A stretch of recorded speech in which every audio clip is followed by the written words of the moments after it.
I could just barely get out of the car. Well, that's what I like about the truck. When I get home from HallowCon, there's no climbing out of the truck. You just fall out. Well, yep. It's all. I've got gravity on my side, and as long as I can get the legs to catch me, I'm good. Well, Okay. As of November 7th, the room block is currently sold out for Liberty Con. yep. That was the notice I got when I checked If you weren't yesterday able to and make today. a reservation, go fill out the form on the website that will be placed on the waiting list. If more rooms become available, we'll contact those on the waiting list first. Yep. I was That's going to say, exactly what I because did. won't there be some people who might have a family emergency or something and just can't show up? Well, yeah, and then as I said, in the past, the room block has been expanded because it got full and there are more people that want to come that have memberships. So we're not using up the entire hotel.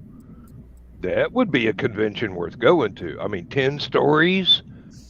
Yeah. No, that would be a Dragon Con, wouldn't it? No, We Dragon don't Con is 5 hotels, 5 hotels. Yes, 30 it's got stories. 30 So, stories each. Yeah. So no, I rescind that smartass remark. Thank you. Having thought better of it, I had a better idea. Uh, no, I would hate to miss because I don't know how much longer I'm going to be able to go to any conventions whatsoever. I am going to have to get this scene too. It's becoming debilitating. Oh, But I understand. oh yeah, I know you would. Okay, here's an embarrassing moment. At HallowCon, I found myself talking to Boomer about how much it hurt to drive. And then I realized what I was doing. I go, I'm complaining to you about how much pain I'm in. I'm sorry. I apologize sincerely. Uh, God, it's Well, one option, Dan, if you can get the pain management part under control, even if you can't drive, maybe you can carpool with somebody. um, If you can take those kind of trips even as a passenger. well, do you that's the have thing. It's just sitting down. It's not the driving. It's sitting down. Hmm. Oh, So there's Launchpad.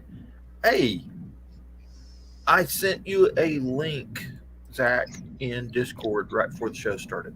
And we have rocket questions, so get your butt in here. Yes. Sorry to bring everybody down. I actually have people at work that are worried about me. I walked in this morning and they go, "Are you all right? You don't look like you're feeling well." And I'm going, Hey, Dan's still alive. yeah, hey, I had not had my coffee yet. I had not had my Aleve and what you call it. I had not taken any pills yet because I was trying to rush to get the first test I had to do. So get that underway, and took care of the me problems after I got the test running. So I just toughing it out. John Wayne would have been proud. I'm John, toughing out new. I just tagged you in a picture on Stupid O'Clock. Whom? You? Me? Yeah. Tag, you're it. Now That's I said, right. more buttons. I said, where were you? Oh, actually, I was already home in bed when that took place. Oh. That's several days after the initial event. Oh, yeah, November 9th. Duh. I may have to post my pictures. hard to believe one of the biggest events of the 20th century And occurred. it was down the block. I mean, it's just literally. Yeah. But the biggest event in the 20th century was just quietly overlooked. I don't know. We were there at HallowCon. Seriously, we had a great time. No, I said the 20th century. Oh, This is the 21st century, dude. Get with the times. I gotta reset that clock. No, Dan, what we're talking about is the fall of the Berlin Wall. Oh, well, yeah. There's Hey, Zach. Hello, how's it going? all right. Zach, where were you at the fall of the Berlin Wall? Because we think you did it. A glint Somewhere as a series of particles and atoms doing something. Likely story. Yeah, they all say that. No, we're I think- we're wondering about the SLS. Did it weather the storm, or is it still getting hammered? Both. So the worst part of Nicole has passed, but SLS definitely got probed a little bit, with the winds being 10 to 15 to 20% greater than SLS is supposed to sit through, according to some of the things. Right away, NASA shockingly tonight put out a statement being like, we're resuming normal operations, we're sending people to the pad, but yeah, we already see damage on the cameras, but it's okay. Supposedly it's superficial and it's like weather tarping and things that are damaged, but I mean, 100-mile-an-hour winds, even sand's going to do damage in that. Oh yeah. Anything. Hey, well, it is supposed to withstand collisions of micrometeorites. The lower sections may not be, but the upper part. Yeah, Zach, I think we're a bad influence on your crew. Just a little bit. Just a little bit. Either that or your crew knows us entirely too well. Probably both. Were there aliens involved? No, just a hurricane. So we'll hopefully find out in the next 48 hours, depending what happens, which is really great since I board a flight in about 30. But okay, we'll go and sit and look at a big orange rocket not go anywhere. But The we'll other see. problem they're having is this thing has a shelf life because of the batteries. They have to launch it before December something. So few parts of it are expiring. So the batteries will expire. The FDS will expire again, which is technically 20 days, but they've pushed it to like 50 last time. The bigger issue is if they miss this window, they don't even get into the next window before the SRBs are like expired. So originally the SRBs were good till January for 12 months lifespan. They stretched it to 20. Now they're stretching it to December 9th and 14th. And if they hit that, like the O-rings and stuff are expiring. So like it's not that they can write a waiver, it's they are expired. And It's got to come apart and be put back together. it needs to be refurbed. And the other thing is they can only roll it back one more time. They can't roll it out again before SLS has moved too many times and is structurally possibly at injury. So Artemis is it goes or it's not going for months. So if they move it again, the rocket gets a hernia. Yes. Okay. Basically, yeah. Rocket arthritis. No, Bill. It's more like too many turns on the riding bull at the local country music bar. Gets a little bit too much shaking going on. Well, all kidding aside, Zach, okay, so what you just said about them rolling it back and then rolling it back out, there's some stress issues, or possibly might be. And what we were talking about earlier about, bring on Nicole. We'll take on these gale force winds, and that you know, that almost sounds like a contradiction to what it is supposed to withstand.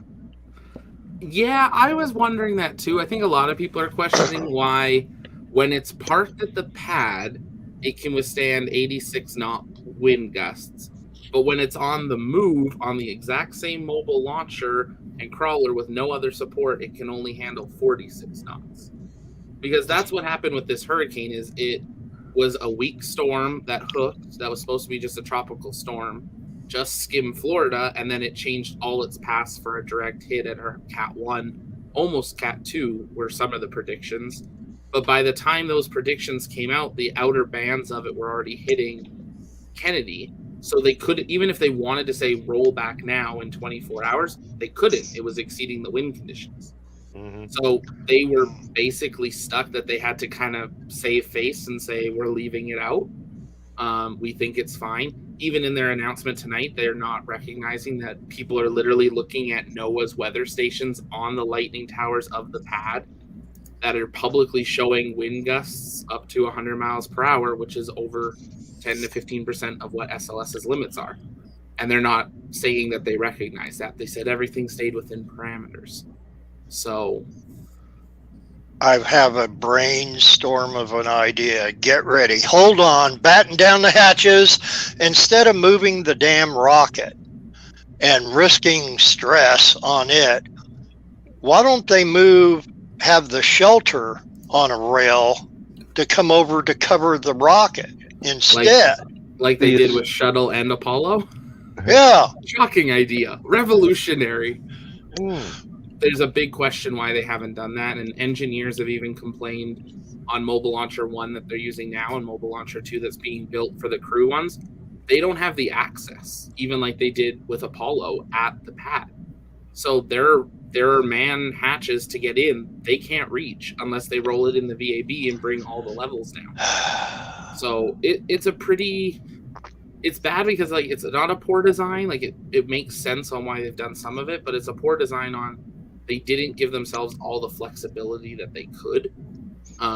Like why is the tower move at all? Shuttle didn't. Shuttle rolled out by itself to a permanent structure.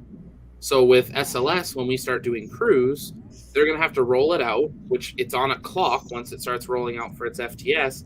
They have to string zip lines for the evacuation system from the tower once they know they're getting ready for launch, because that's how you evacuate the tower away in case of an emergency. But those can't be permanent. So they have to string 6-7 major zip lines every time they roll it out in like 2 days, on top of everything else they have to do. It's a weird system. And the thing is, they spent what, $1 billion on this. The current mobile launchers have built 1.4 billion. The next one's I think 1.2. Yeah, this rocket technically was 4.6, but if you do inflation and the money over time, it's actually equal to about 10 billion that was spent on this SLS. But they've spent $1 billion for a launcher that can only be used once, because the next generations won't work with that tower. Somebody needs to call Uncle Elon and say, "Can you flip me a loan? I'll pay you back. I promise.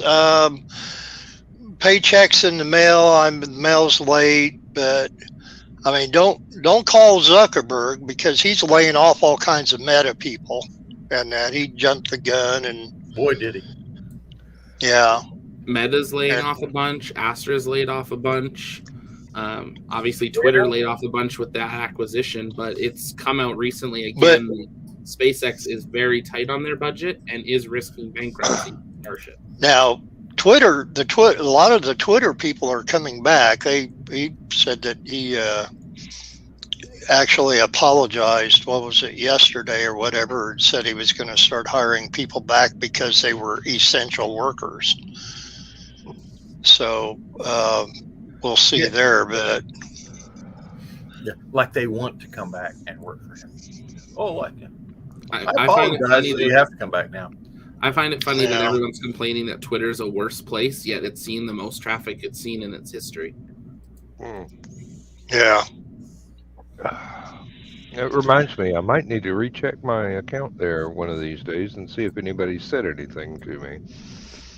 I think that's why Zuckerberg is laying off a bunch of people, because a lot of people were fleeing.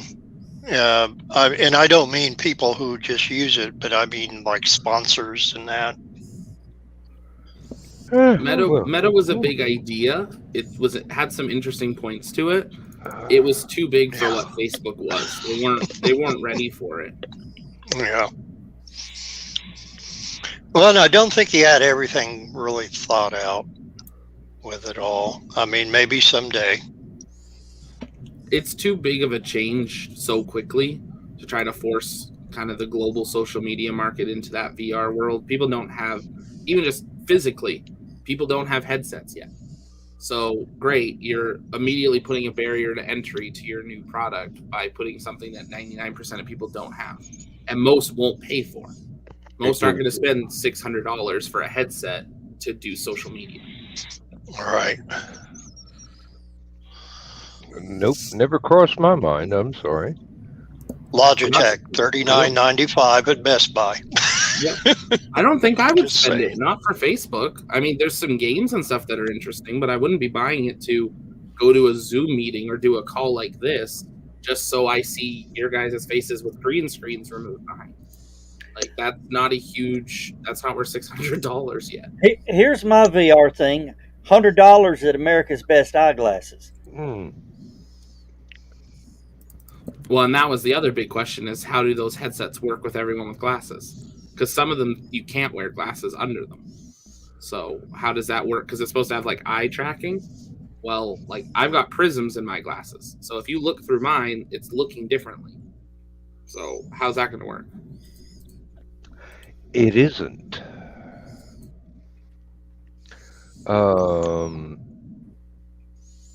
You have to face the fact that a lot of this, shall we say, fancy technology is designed solely to be used by very young people who do not have that many eye problems to have to wear glasses all the time, which discounts the fact that a lot of us that wear glasses had to get them, not long after preschool. Seriously, there's a whiff of elitism in the air. But then again, we're not billionaires, so we don't matter. Well, a lot of people don't remember. Well, one, I got glasses because I was raised on computers. Like my eyes were fine as a kid, and then when I did online schooling and was in front of computers for like 6 years, I started having issues. And they're like, it's very clearly. They looked at my eyes and they're like, you use 2 monitors, don't you? And I was like, yes. Why? They're like, because this eye is always looking at your second monitor. And I was like, oh. And they're like, you don't know, but you've stretched your vision to work on 2 monitors. And no one's really been talking about that till when everyone worked at home, making sure your monitor's the right height and all of that. What you're saying is that COVID-19 was actually a plot by optometrists to sell more glasses? Sure, 1 billionth percent of it, maybe.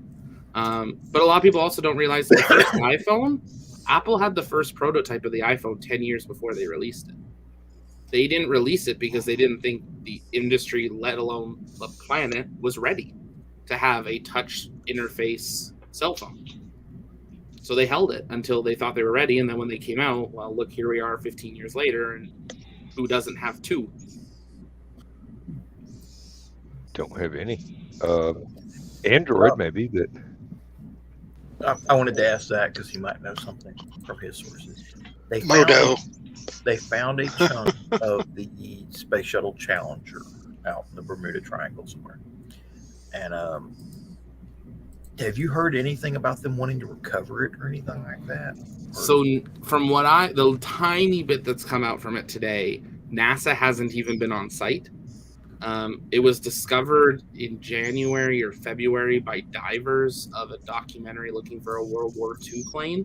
They were looking for Flight 19 of all things, and a few other World War II aircraft that disappeared in that area. So they found it. A few months later, they sent the footage to NASA to confirm that that's what they thought it was. NASA was like, clearly that's what it is. It's all buried. It's heat tiles. I mean, yeah, it's pretty obvious when you look at it that it's shuttle. It's Challenger. I have a feeling eventually they'll want to. The question is, do they have the budget to, and why would they do it? I think if anything, we'll more likely see a museum step up saying we'll take on the costs of the recovery or a portion. That's what I wondered, was because they've already sealed the rest of the debris in that memorial. That was one of the. They dumped it in the bottom of one of the flame troughs from this launch tower that used to be there and made a memorial out of it, and then covered it in concrete. And then don't let anyone go to see it. Really? Yeah, it's not open to the public. It's extremely limited to get to go to the Challenger thing. It was an old missile silo on the Cape side, and the Cape side's almost never open now to the public. Those tours are near non-existent. So. For those of you who don't know, they have been testing various rockets along Cape Canaveral since World War II. Okay, there are launch complexes. Basically, every time they wanted to test a new missile or rocket, they built a new launch complex. The ones they used for Apollo is what, 39 or 39. 39 A and B, and then they used them again. They recycled them for Challenger or the space shuttles, and then they recycled them again for the SpaceX launches. And but have they built any new ones since 39? Do they have a 40 and 42 or something like that? Or there's 40 and 41 that have been built. There's rumors of 49 coming online north of where 39 is for Starship. There are also 46 and a few others at the far end. If you go and look at Cape Canaveral and the launch complexes, you'll see they have a history of all the launch complexes along that Isthmus Island, whatever you call it, Barrier Island, and what was launched there, going all the way back to Redstone and just ancient, before Mercury. They were launching rockets off this place.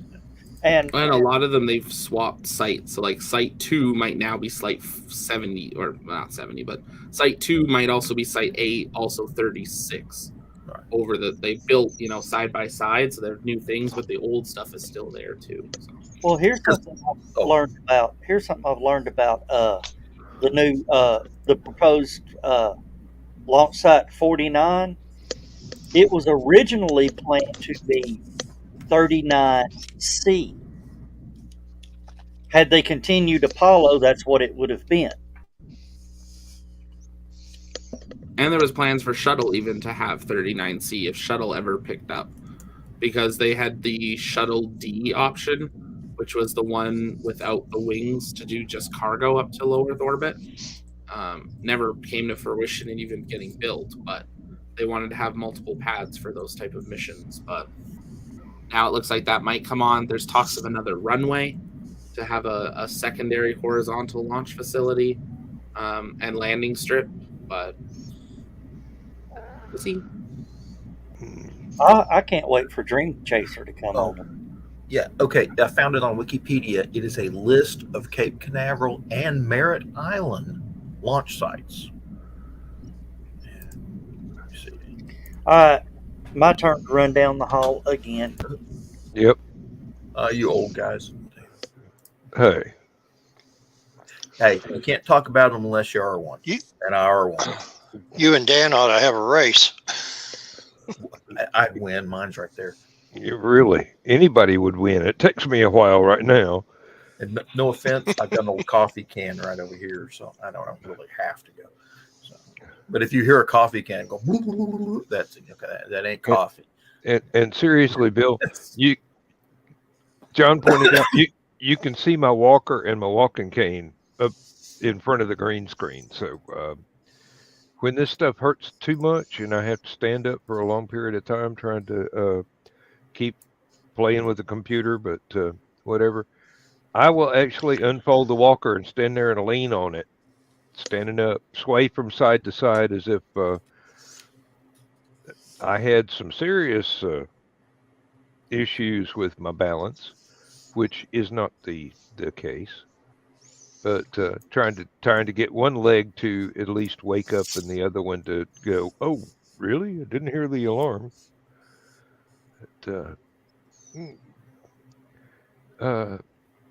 as Larry and Evan said, growing old isn't for sissies. And Growing old is not for the faint of heart. Yeah. Really, I can say from personal experience, if you've ever had chicken pox, go get a shingle shot. I don't care what it costs, whether your insurance covers it or not. You do not want to undergo what I am going through right now. How do you know? Some of us might like that sort of stuff. Not this much. There ain't no safe word. If you like that kind of stuff, you have other problems. You got those people in Catholic religion that get the flail with the little barbed wire things on the end of it, and they sit there naked and beat themselves with it. Okay, you've been reading Dan Brown books.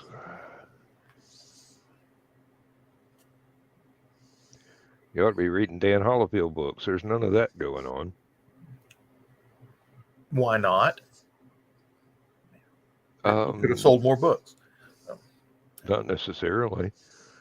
It's funny. I'm glad you mentioned that because it reminded me of something I was reading the other day. I was reading some trivia on Forrest Gump, the movie, and a lot of people don't know this. The movie was based on a book. When the book first came out, it wasn't that popular. The people that wrote it struggled to sell 20,000 copies. Just so happens the movie producer had gotten the book and read it and loved it and said, this is going to be a great movie. And they made the movie, of course, with Tom Hanks, and they wound up selling 1.6 million copies of the original Forrest Gump book after the movie came out. And it became a, classic bestseller type thing. So maybe we need to make a movie out of some of your books, Dan. Steven Spielberg, are you listening? Steven Spielberg's old hat. You need to get somebody like Just call Netflix. They greenlight everything for at least 1 to 2 seasons. It doesn't even. Well, I don't know. All right. I got some good news. Donna has finally fallen asleep. Oh, good. She's not been able to sleep. She didn't sleep at all last night. Understandable. And I went and checked Gary's website, and I didn't. I just checked my Facebook, and it popped up. He is fostering cats right now. All right. I think he has 2 kittens. Or they're not little kittens. They're half cat kittens. Yeah. Yeah, she's wanting another kitten to start with. That way we can train it. After a certain point, a cat set in his ways, and they ain't gonna change. Yep. She wants to be able to train one to annoy you and that didn't her on her. It didn't want to. So and that's why NASA didn't use cats. That's why NASA never sent a cat in outer space. I would love to see a cat on the space station. Oh, they'd probably submit better blueprints. Yeah, they would probably just hit the fabric wall. Oh, there is. Okay. You've heard of the vomit comet, of course. Yeah. They did test cats in the vomit comet. That's why they never sent cats in outer space.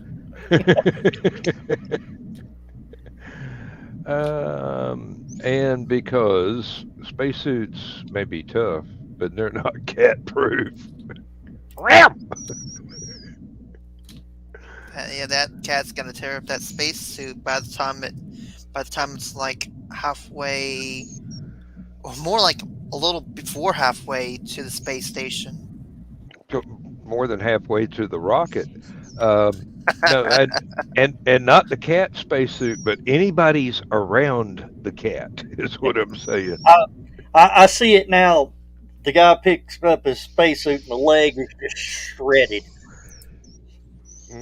Who's got the duct tape? I mean, the good duct tape. Oh, Lord. Hey, John, did you push the magic button? I can push a magic button. Do you need Yeah. to push a magic button? It's getting on that time, and It I is am getting hanging on by a thread. I'm sorry. There will be no last man standing tonight. It hurts too much. So Then I've I got a can't. couple more minutes to not push a button. So. Yeah, I don't think I can sit in a chair for another 2 hours. So Bill's and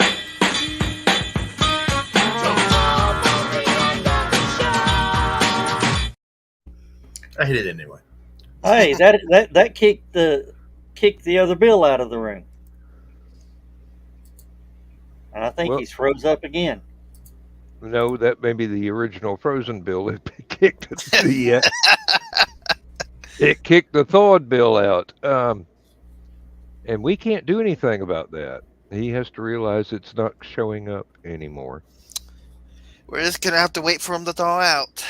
It's just gonna take until probably March by the time he's thawed out. Depending on because of where he lives, it should be about April. But still, what is the half-life of carbonite anyway? There's a trivia question I never thought I'd ask. When does it start breaking down on its own?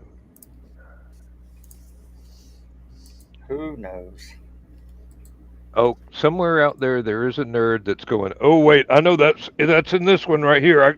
Let me find it. So my lesbian neighbors gave me a Rolex for my birthday. I guess they misunderstood me when I said I want to watch.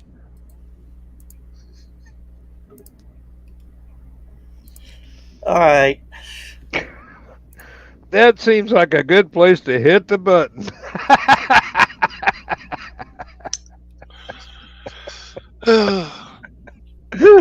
Oh, Good night, everybody. that gives me greater hope for the for the new generation. Let me tell you, So it gives you hope. Yeah, really. There's some smartasses coming up and going to be able to take over the world. I just posted the 0G cat videos to Stupid O'Clock. Oh Lord, not till tomorrow.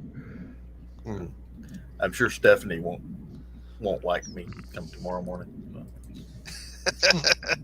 Hey, you've heard her tell the frog story live at a convention, I swear. And we have had her tell the frog story on one of the shows. You know, there's somebody at NASA that goes, if a cat always lands on its feet, what would a cat do in zero gravity? And so everybody's going, oh, it's just you know. No, cat. It's not such an uninteresting question. Wrap a Yeah, little but- copper wire around it, and you've got free energy.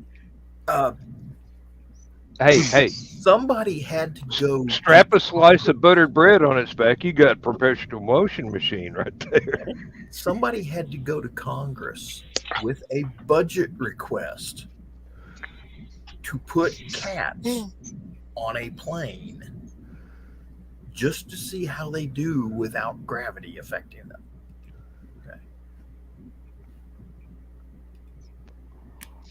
Probably not the strangest budget request. I'm sure that was a black budget item. I'm not that big on politics, but I'm pretty sure if I were a congressman and NASA had come to me with that question, you want a what? We're trying to put a man on the moon. You want to put a cat in the vomit comet? That's what you're trying to tell me. I'm in. Here's a check. Okay, I want to see the videos. Yes. First question: whose cat? Is it Nancy Pelosi's cat? No problem. Okay. Oh Lord. Keep hearkening back to the Monty Python skits about the cat, Was it Terry Gilliam or the other Terry? The cat that took over London or whatever it was, and it was a big Siamese cat. Of course, it was all the animated sequence from it. I can't remember what they called it though. Oh, But usually they are always calling the cat Tiddles or something like that. Oh, I do have a Starship question for Zach, real quick. What did they do today? Laughed at NASA because they don't have a hurricane in Texas. Good question. Next question. I'll be honest, I didn't watch. Okay. I know they were trying to go for a static fire. They didn't get to one. So we'll see. That's a good question, though. But yeah, I was watching our subscriber count number more than Starbase. Did you hit 100,000? We did for 10 minutes. And then for about an hour actually. We did the stream, hit it, celebrated for about an hour on stream, literally hit end stream. YouTube took 45 away, and now we've stuck between 99991, 99997 for the last 3 hours. For those of you watching, go to the launch pad with Zach, and subscribe. Thank you. And we'll see if you I'll buy a T-shirt for somebody that knocks him for the 101,000th subscriber. That holds that number. YouTube doesn't take away. They just don't want to send us the play button. It's okay. They're just being cheap. That's no offense. They're going, oh, he's almost 100,000. That means we'll have to pay him. Wait a minute, knock 20 subscribers off real quick. Oh, we were sure it was gonna see. We started questioning it when we were live because we normally it goes up and then it stays below it for hours. Ours just went past, so we're like, oh, we just got good following. Now it happened an hour later. We'll hit it eventually. All right, boys and girls, we're in our last minute, so there you go. Your clock's wrong, dude. Anyway. Oh, you're on slow time. It's right for Central Standard Time. Thank you very much. Oh, who lives in? Thank you very much. All right, John. A good amount of your viewership. I would like to thank Dan and Bill and Joe for finally showing up, and Kiri for showing up again, and Zach for answering rocket questions.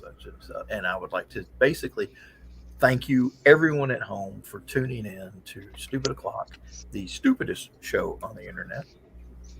Probably not. There's probably somebody out there who actually has a stupider show. It's in our name, so we have to say that. And just like Zach's is on the launch pad, so he has to say rocket stuff. Say goodnight, everybody. Good night, everybody. Good night, everybody. Good night, everybody. Bye, con Dios.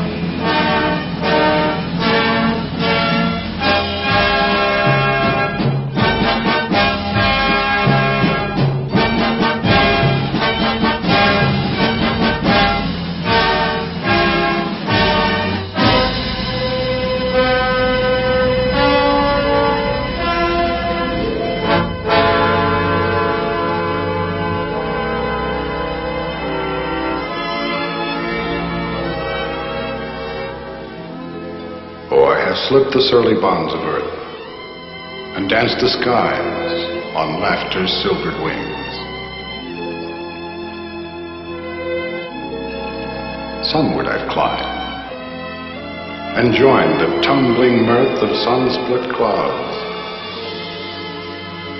and done 100 things you have not dreamed of. Wheeled and soared and swung high in the sunlit silence. Hovering there, I've chased the shouting wind along, and flung my eager craft through footless halls of air. up the long, delirious, burning blue. I've topped the windswept heights with easy grace, where never lark nor even eagle flew.